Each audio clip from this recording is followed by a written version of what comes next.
Hmm.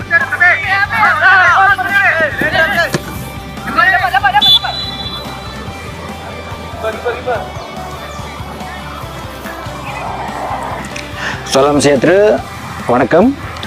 Saya Coach Rajan daripada Kelab Bola Sepak KR7 Melaka.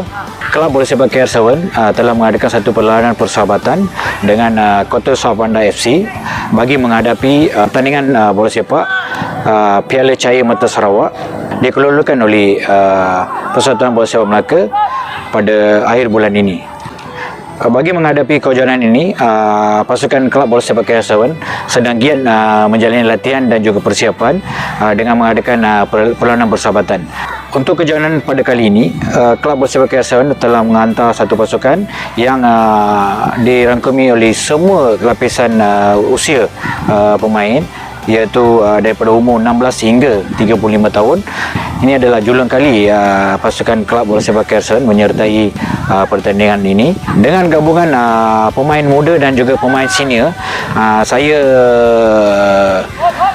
berharap kita dapat membentuk satu pasukan yang baik untuk menghadapi kejuaraan pada kali ini. Pada kejuaraan ini, Kelab Bola Sepak KR7 telah melantik Coach Selom Morgan sebagai ketua jurulatih dan juga Coach Hana sebagai penolong jurulatih, serta Cik Mahendran sebagai pengurus pasukan. Okey, bagi menghadapi kejuaraan pada kali ini, kita tidak boleh berharap sangat dengan pemain-pemain muda kerana mereka masih belum cukup berpengalaman untuk beraksi di peringkat yang lebih tinggi, lebih kompetitif pada kali ini. Sebab itu kita memanggil pemain-pemain yang berpengalaman dan pemain senior untuk membantu pemain-pemain muda ni untuk meningkatkan mutu permainan dan juga menimba pengalaman pada kali ini.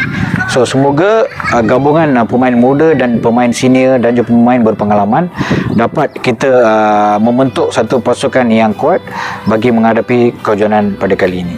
Kepada penaja Kelab Bola Sepak KR7, saya mengucapkan ribuan terima kasih yang sudi memberi sumbangan kepada kelab dan juga sokongan daripada pihak ibu bapa serta pemain-pemain semua.